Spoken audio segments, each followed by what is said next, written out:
You ready for this, Noah? Yeah. You sure? Yeah. Alright, Tristan. You ready? Yeah. Alright. We're pushing this side live. 3, 2, 1.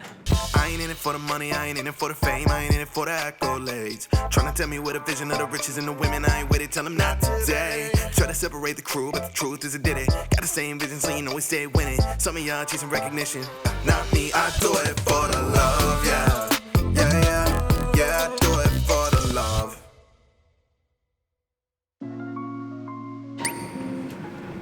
I gotta type in a security code first. This really is like a freaking nuke or something, whatever that you're launching. Alright. 3, 2, 1. Let's push it. It takes about 5 minutes. Cool.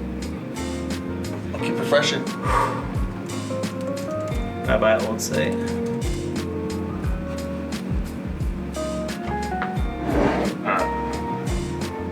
What? I went to pixellabs.com. It's something very different. Of course it is. Basically just kind of like you said in the summary of it, like about the rebrand, but then also like just about rebranding and assessing brand, and then get like specific but not too specific to ours and stuff like that, and why we wanted to do it. You don't have to go into the details of like I mean, maybe just touching on like the logo a little bit just to kind of put some emphasis or like put like something on it, like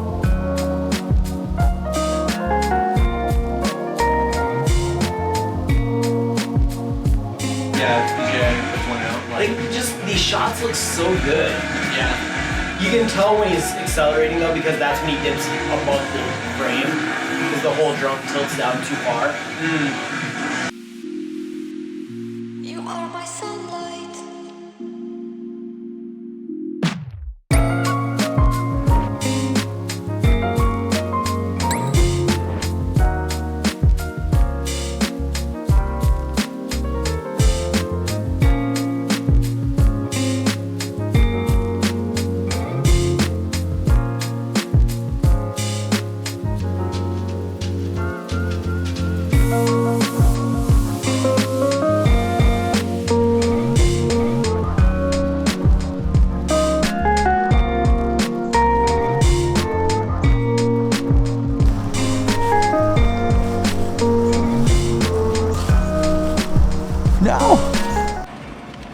How'd it go, y'all? It was good. Was it Oof. hashtag sicko mode? It was hashtag sicko It mode. was good. Crystal did really well on camera. She was nervous, but Getting against Crystal. I think that she It was good. It felt natural. Yeah, she spoke very well about why she loves photography and what they do for their clients, and I'm excited to have this story come together for her because it's something that they've never done before as far as video goes and marketing. Yeah, these videos are always fun because you get to use their own words to tell a story instead of A script. like a script and whatnot. And so they say the words, and it's our job to just put it in a nice order, or even ask the right questions though. yes, yeah, exactly, yeah. Yeah, And they so don't just talk. so we ask the questions, they tell us the answers, then we put it together and whatnot. There's something about videos like this, so the important part is making sure that like she had a whole outline or almost like a script of the stuff that she wanted to say, but not letting them rely on that, because if they do, it'll start to sound like they're reading it, and when something's that inauthentic, people disconnect from the video really quickly. And so immediately I told her, I was like, whatever you wrote, forget it, hand me the paper, and then I'm gonna ask you questions that are based on those topics, because then she's gonna give me a more real answer, a more honest answer, rather than it feeling like it was gonna be scripted or for sure. or anything like that. So last night she sent me a text and said that she was writing out her outline and refining it to an extent, and I was like, don't worry about refining it. Don't worry about your script anymore. Just give me your outline in the morning, and we'll go from there, and we'll make sure that we cover every topic that you want to. It'll sound a lot better. So for fun this time, I mean, it's always for fun. It's the vlog. We decided that we were going to do everyone's favorite activity when it comes to creativity, and we're going to critique each other. And ourselves. Exactly. We'll go back through and talk about what we would have wanted to do differently. Mm-hmm. Choices in life. No. No, in that case. This is strictly about photography, and we're gonna basically just each of us are going to go through our own personal Instagrams and pick a few photos that either maybe we like or are unsure about, and pass it off to the other one to offer some advice or critique or things that they liked, things that they would have done differently, and how they maybe would have done something in a certain scenario, and then we could pass it back up to the other person, and they'll kind of assess that and maybe talk about some other things that they would have done differently taking the photo themselves, kind of a back and forth thing. And it's something that I think Noah and I both agree that a lot of creators probably, I mean, it's not fun, like everyone's likes to be proud of their work, but at the same time we can always get better. But one of the ways to get better is to have peer-to-peer feedback, and so I think that's what this will be. It'll be fun to kind of talk about each other's Instagram game and whatnot. Yeah. The lack thereof. Yeah. In my case. No, and yeah, so without further ado, I'm going to select a photo here, and it'll pop up on your screen in a little bit, and you'll get to see what we're talking about here, and let's go. Let's analyze. So this photo right here is actually the first photo that I took with my new camera. Oh, wow. My A6500, which we're not filming on mine, but we're filming on an A6500 right now. So let's do this. This is like one of the first, I guess not the first photo I took, but the first photo I posted after, because I think I had just gotten this camera right around this time, almost 2 years ago now. Wow. Okay, so let's start with this photo. Yeah, right. Holy crap. I know. This photo I titled Unplugged, and I took it over at the Palisades, which is a state park just outside of the Marion, Cedar Rapids, Mount Vernon kind of area. And I went there in the dead of winter with some friends who were in town, and we took pictures of bald eagles. Unfortunately, I didn't have a zoom lens at the time, so I kind of used this as a different exercise, because the bald eagles are hundreds of feet in the air, and they both had like 300 millimeter zoom lenses. So this is my interpretation of our experience taking pictures of bald eagles. So I'll pass it off to you here, Noah. So what are your thoughts on this photo? I mean, it's a good photo. Like, oh, thank you. Yeah, you're welcome. Well, it's clearly at least this wasn't like it wasn't the first photo you've ever taken. I think it definitely doesn't give that vibe, because there's like the leading line with the roads and then with the people. I like the symmetry of how the road, like you have an equal amount, in my opinion, of water versus the woods that you see on the left there. So it feels balanced. It feels intentional, which I think a lot of people struggle with, including myself. When I first started taking photos, it's just the idea of just kind of putting it up, and then you notice all these like little nuances. The biggest thing that I noticed from it revolves mainly to the editing style of it, where the sky is a little more blown out. There's a lot of white because of the snow, and the water is very bright and things like that. So if anything, I would have upped the f-stop a bit and then brightened it in post, because I've always found that's easier to shoot darker and lighten other than overexpose and then try to darken it, because that's where stuff really gets like crushed. In the past year or two, I've discovered that with photography, you can really yank down the highlights, and it looks totally fine. Photography, you can really adjust those minor details, and I think that would be something that could improve this photo to at least the standards you have put yourself at. For this time, I think this is definitely like with the context of it being 87 weeks ago. Yeah, I think it's a good photo. I think honestly the biggest thing is just maybe tweak the brightness of it, which is always kind of hard to do in the moment because you can never quite tell what's going to look like.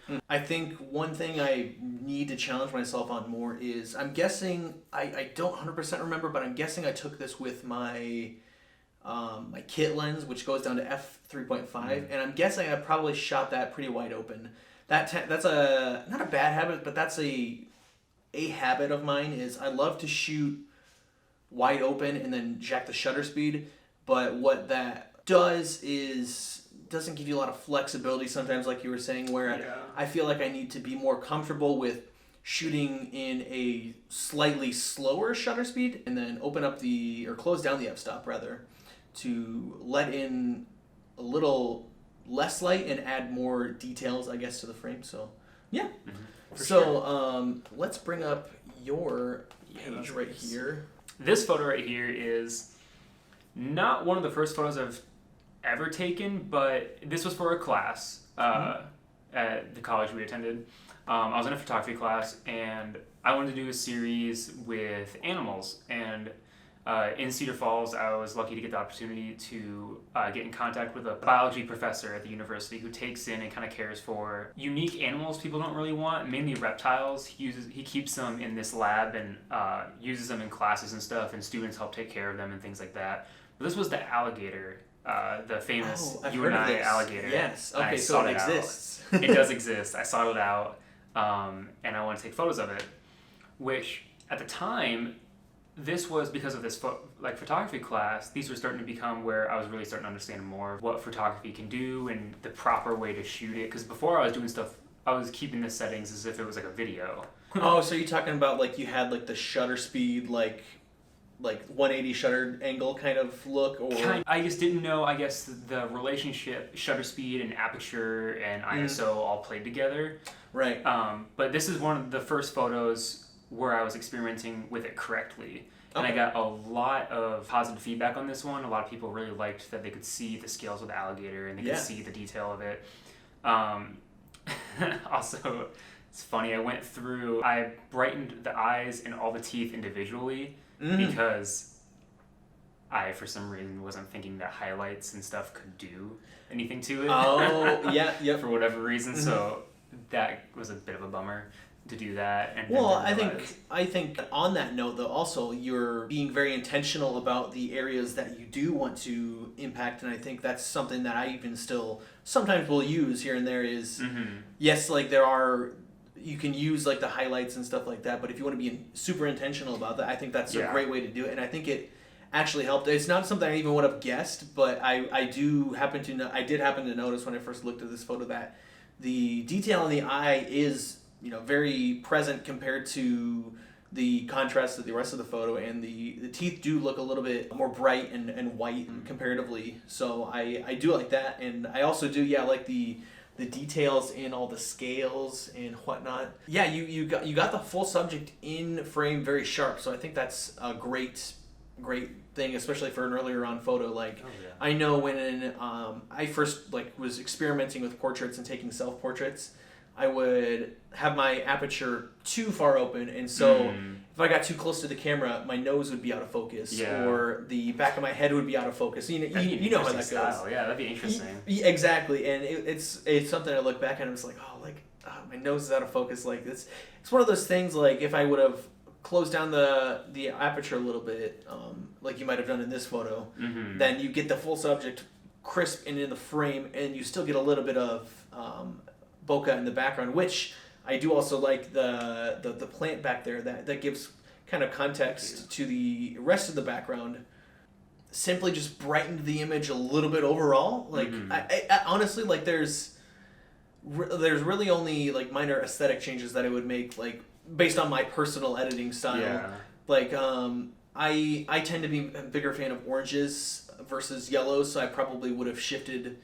And again, maybe that's not necessarily accurately portraying the photo, but just artistically speaking. Well, it was a very orange room, if that helps with maybe some critique. Yeah. I don't think, if you saw it in person, I don't think it would look this yellow. I think is what. So maybe you could have shifted with the white balance in the raw photo there a little bit, possibly. And then if I had to say something, maybe just slightly over contrasty, possibly, with the some of the details in the nose right here kind of blend together, and they physically do on the animal too, but I think maybe easing back on the contrast or the blacks or the shadows, whatever might have been done, might have helped to add a little bit of just like a slight amount of brightness to the photo to basically just to give it even more detail. Oh yeah. I think even though it's very detailed and crisp in the image, I think just doing that would have given it a slight more amount of detail, and then also would have even brightened up the eyes themselves probably a little bit outside of having to go in and brush that a little bit. So that's what I would say. And then just if I had to pick a pure aesthetic choice, I probably would have shifted the yellows to more of an orangish color. For some reason, I don't like the color yellow all that much, unless it like. It's not the most appealing color. I don't know. Not a lot of. I don't want to say not a lot of natural things are yellow, but a lot of flowers are yellow. But that's a different type of yellow. Like this is a very. There's a lot of heat lamps in this room, so that's where a lot of I think this odd mix of yellow orange came through. Is these weird like tons of just different lamps in the room, just casting all these different levels of light warmth, and me just throwing it on auto because like the raw photos of this are super orange. It's ridiculous. Yeah. So yeah, like that's one thing for my personal taste. When I first open up a photo and it has any sort of yellow colors, like in the grass or in the trees, I often shift that just immediately on the HSL sliders. I shift it orange. It's just a personal taste, though. It's nothing to do with the photo at all. So, but yeah, great photo. I guess one thing I did remember that I would probably change is probably adjust the crop a little bit and give a little bit more neck room, I guess, because since it's an alligator, I don't know, like more neck / body room. I would just probably and then shift it over and then get that eye just like slightly on the right hand third. Just a framing thing right there. That's for sure, because I'm definitely cutting off that cheek area where it could show more of the hair. Yeah. But yeah, great photo. Yeah, I do it for